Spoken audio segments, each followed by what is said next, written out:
Assalomu alaykum obunachilar. Yana biza sizlarga bir namoyishimizni to'liq videosini qo'yib beramiz. Xudo xolasa oxirigacha ko'rsangizlar namoyishimizni nechuk bo'lib bitgani qo'ldan kelgancha ko'rsatib, qo'ldan kelgancha montaj etib ko'rsatib beramiz. Sizlardan bir iltimos, qo'ldan kelgancha podpishka etib, like'larni bosib, obuna bo'lib qo'yinglar azizlar. Yine vallahi ishlab turibdi. Xudo xolasa bitganlarni ham shu hammasini montaj etib qo'yib beramiz. Xudo obuna bo'lib qo'ysangiz, biz o'zimizning mehnatlarimizni, ishlarimizni qo'yib boramiz. Obuna bo'lib qo'ysangiz, biza qilgan yangiliklarni ko'rib boraverasizlar. Shu obuna bo'lib qo'ysangiz, qo'yib boramiz hammasini.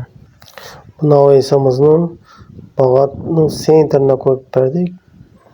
Xorazm viloyati Bag'at tumanidan.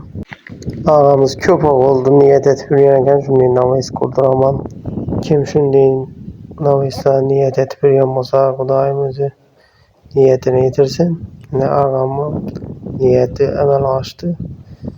Hammamizni yetirsin, shunday o'ylarni etib, namoyishlarni qo'yib, chiroyli etib qo'yishni Xudoyim o'zi yetirsin. Uni izini bitgandan qo'yib boraman. Assalomu alaykum bizning aziz obunachilarimiz. Sizlar sog'liqlaringiz yaxshimi? Hammangga hayit bayramlaringiz bilan.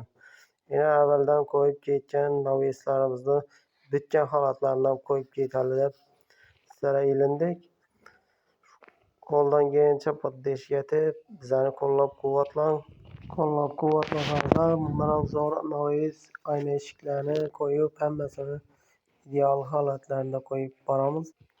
Qo'ldan kelgancha mehnatlarimizni bir qator qo'yib boramiz.